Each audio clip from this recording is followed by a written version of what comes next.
What's up, everybody? It's AJ with etrailer.com. Today we're going to be checking out the Furrion 2-in-1 range oven. So it's 2-in-1 because it's got the stove top up here with the 3 burners, and we have an oven down here, all in one unit. It's going to be a great upgrade or replacement to your existing oven or stove in your rig. Let's check it out. Right away, I want to show you why it's an upgrade. So we have lights built into it. You hit this switch, it's going to light up all of the dials. They even turn red when you go to turn on one of the burners, so you'll always know that it's on or the gas is active. You see it's red, that means it's about to start running, so I can use the igniter here to fire it up. Now you can also hit the switch all the way down. Might look the same here, but this actually turns on the light in the oven as well. Another great feature is it has an igniter, so you don't have to reach in and light any of the burners by hand, and the same with the oven. You don't have to reach in here to the back to light that. You can use this igniter and you're safely away from it. So let's go through that right now. So I'm going to go to turn on the burner that I want to turn on. You're going to turn on to the flame here. It's also going to turn red, let you know it's activated. Then you just keep turning that clockwise and it ignites that burner. And it works the same way with all the other ones. Then you can adjust the temp from there. And the nice thing is, when you're done, you turn all the way to off. And just for a safety measure, if you glance over at the stove, you see all these blue, you know that you turned everything off. The burners all turn on very easily. Let's test out the oven itself. I really like the fact that I don't have to reach back there with the lighter and try and get that started and get my hand out when it's lit. So we're gonna do the same thing. Turn our oven to the flame here, and then now that the oven's turned on, we can close the door, come up here and look at the knob. So it went from where you light it at the flame to 350, and then it goes up all the way to 500. You can see it goes up by 25 to max.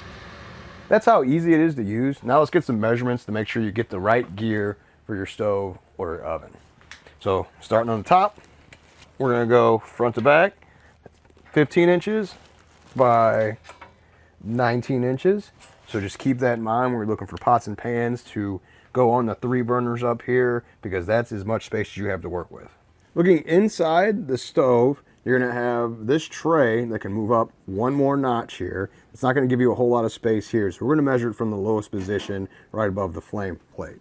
So from the top of the stove to this portion here is about 3.5 inches, and then from side to side it's going to be about 17 inches for width.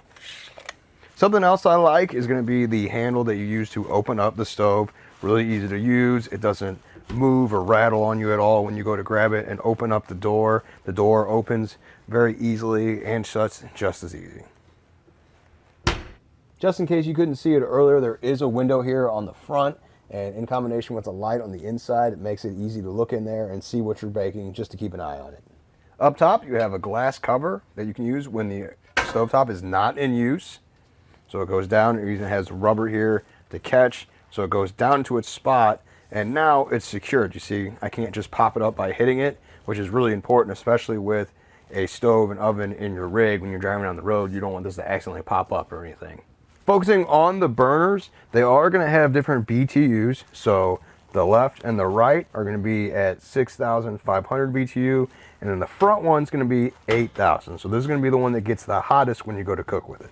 Now, as far as install goes, some things to look at is you definitely want to make sure you get the right stove / oven for the right space you have. So you want to measure out the gap you have in your counter or wherever you want to put it to make sure it's going to fit.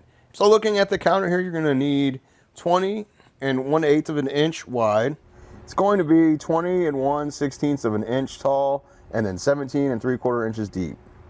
After you've set it into place, you're going to have it taken apart. You're going to have the grill out of there. You're going to have this portion out too, so it's just going to be the burners inside. You're going to be able to see underneath there. That's underneath there is where we're going to hook up the propane, and then you have some screws to run into the side to keep it in its spot in the cabinet before you put it all back together and it's ready to go. Now, if you were to have some kind of accident with the stove, another great thing is that there is a bunch of replacement parts. So if you break the top glass, you can replace that. If one of the hinges breaks, we have the replacement parts for that.